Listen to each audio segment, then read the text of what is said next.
Hi, I'm Sarah Carson. I use she, her pronouns and am a white woman with brown hair. I'm a PhD candidate at the University of Pennsylvania, and I've spent the past couple of years working with Democratic and Republican organizations in the United States that train women to run for political office. I aim to analyze and compare their strategies and discourses about gender and leadership in an effort to understand how these training programs advance equality in politics. November 2020 ushered in record numbers of women to the US Congress, and of course, our first ever woman and woman of color vice president, pictured here, Kamala Harris. More women than ever are running for office. To help them get elected, literally hundreds of political support and training programs specifically aimed at women have emerged in the last decade or so. These organizations offer skills training on things like how to make a campaign budget and fundraise, as well as more abstract things like how to craft an authentic message. Some are partisan, some are nonpartisan, and some, which you can see on this slide, focus on women from historically underrepresented racial and ethnic groups, such as Latinas, Black women, or Asian and Pacific Islander women. Some training workshops last just a few hours, and others are really intensive, with a group training together for months at a time. I conducted research with two of these long-term programs where a cohort of women trained together one weekend per month for 6 months. One was for Democratic women based on the West Coast, and one was for Republican women based in the Midwest. So my goal is really to better understand how women's candidate training programs fit into the broader social space of political action and how they advance gender parity in public office.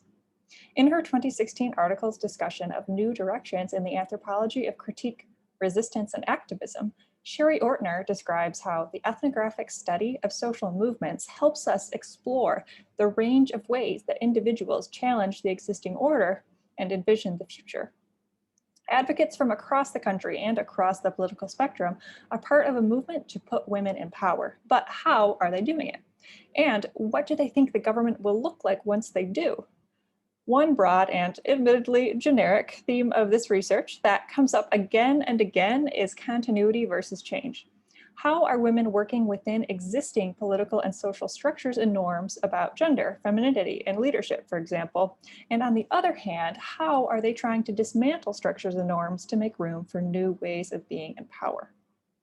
First, let's try to understand the political party cultural context that these women are working within.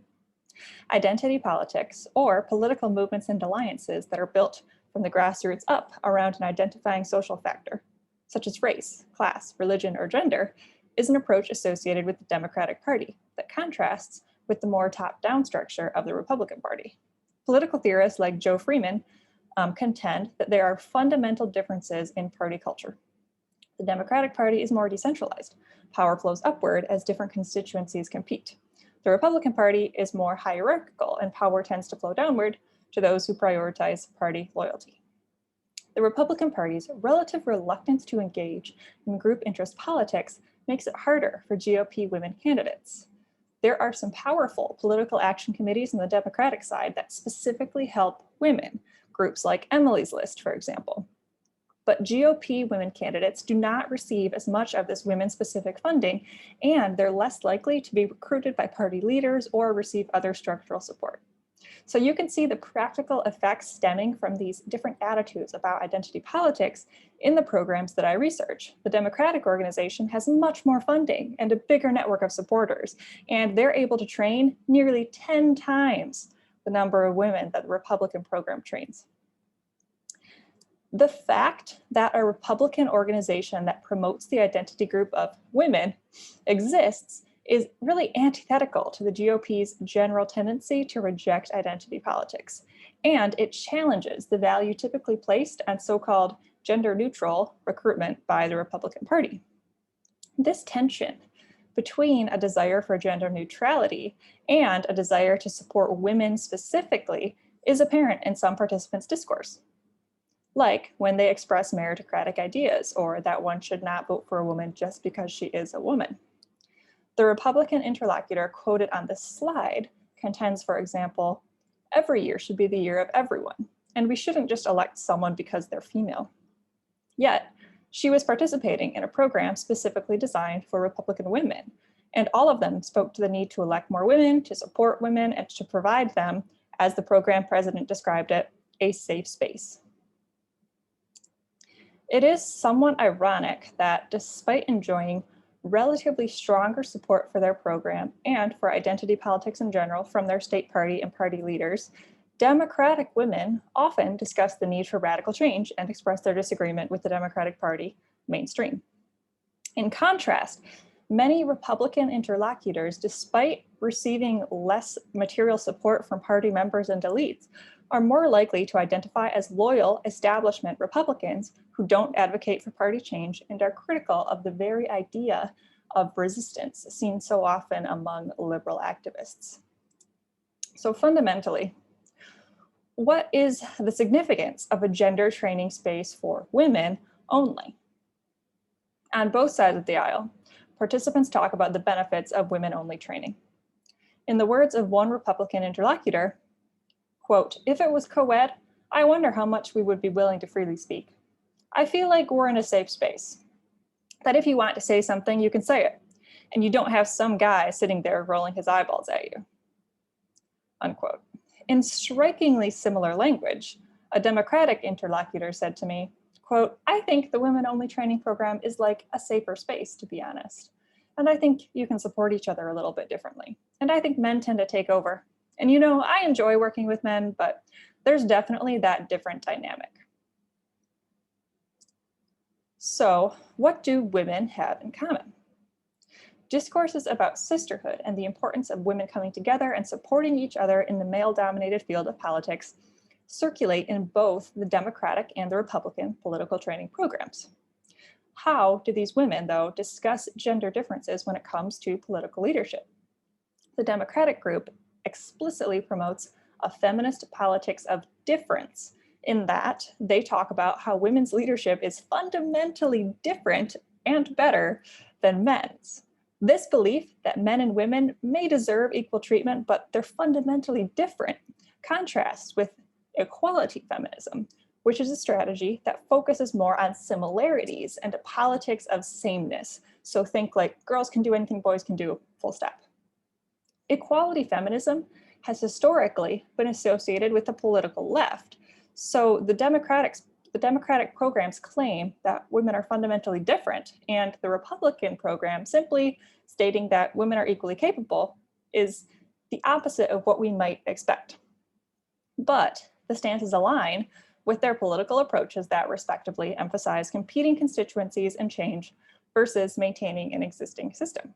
Please note also that while I'm using the word feminism here, almost no Republicans that I spoke to identified as such. So taking a step back, who gets to be included in these, quote, women's groups and who doesn't, right? What does women mean? So the complexity of gender identity and using various pronouns is a really big topic of discussion at the Democratic organization, which specifically recruits, in their words, self-identified women. And they're intentional about using that language in their communications in attempt to be inclusive of trans and gender nonconforming women. But the group is, of course, still tailored to women. So they also reinforce a binary understanding of gender when they talk about women's leadership being different from men's leadership. Let's consider leadership for a moment. Because Republicans are more hesitant about identity politics, for many women I spoke to, there is a real tension or heteroglossia, meaning two simultaneous points of view, between discourses affirming the need to elect more women and the more gender neutral idea of electing the most qualified candidate. So what does it mean to be the most qualified candidate? In some ways, political training programs encourage women to rethink what leadership looks like. Women on both sides of the aisle discuss the importance of authenticity and of telling your individual story. But some, especially some Republicans, tell me that women should emphasize their rationality in decision-making and wear a suit if they want to take practical steps to get elected. One Republican interlocutor explained to me that women in elected office, quote, have to be able to divorce the emotion from the situation, unquote. They have to focus on pragmatism or rationality, or in her words, they've got no business being in there. This stance more closely resembles and aligns with the existing masculinized norms and ideals about leadership set by the old, rich, white, cisgender, heterosexual men in power.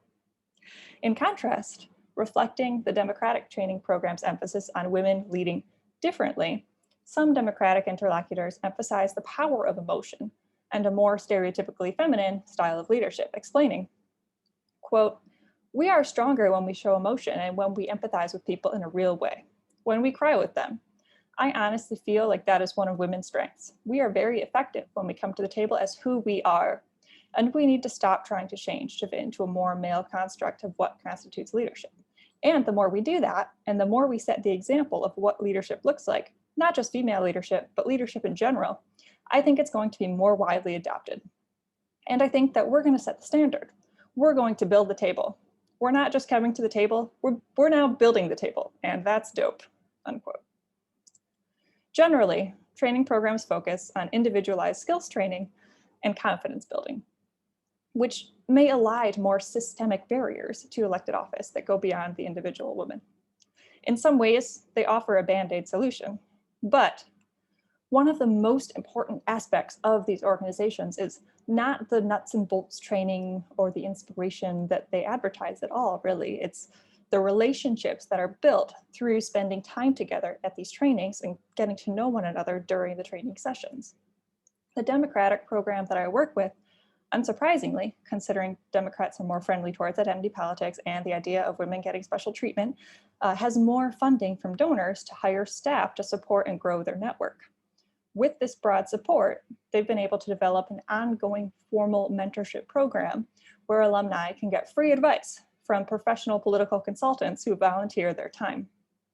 But even without those more formal ongoing benefits, which may not always be possible for smaller and less well-funded programs, these organizations have the potential to create and maintain powerful networks of like-minded potential candidates who can assist each other in social, emotional, and material ways.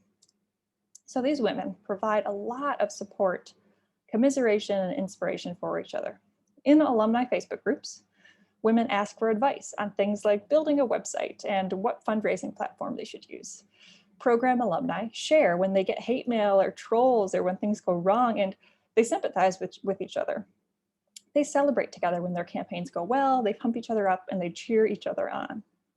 These social benefits of the network are hard to measure, which is why ethnography is so crucial, but they're vital in a contemporary political climate that even in local campaigns could get really polarized and negative, with candidates describing racism, sexism, and personal attacks.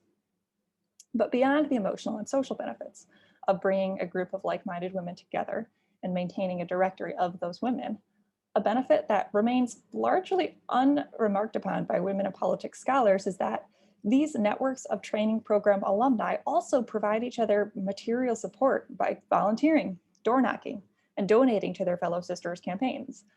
How effective this assistance is depends on the scope of the network. So the Democratic program, with its greater funding and its dedicated staff, maintains an alumni directory with about 10 times as many women, which means 10 times as many potential volunteers and donors than the Republican program. Not only do training program participants receive the immediate benefit of nuts and bolts information, participating in training can be an effective strategy to help women feel more prepared and inspired to run, which might help mitigate internal barriers to candidacy like lack of confidence. But perhaps most importantly, the networks of women these training programs create have the potential to be a powerful tool to help level the playing field a bit for candidates who might not have access to the sorts of mentorship and fundraising networks that the kind of wealthy white men who still dominate politics have, or are more likely to have. As one Democratic interlocutor running for local office explained to me, quote, "There's these things like good old boys networks and family legacies that help men and others get a leg up in politics. They all maybe went to the same prep school or the same college or the same Rotary, or I don't know, kind of that exclusiveness to how the world works and in politics. What I hope to get out of this training program is exactly what I'm seeing. And that's the networking and skills that many people have access to just in their social and their birthright and business connections that I don't have," unquote. Women across the political spectrum have complained to me about the difficulties of breaking into a political world that is still dominated by rich, old, white, cisgender, heterosexual men. It may be tough to combat, whew, almost at the end here. It may be tough to combat the political old boys clubs, but these new girls clubs make it a little easier. Thank you.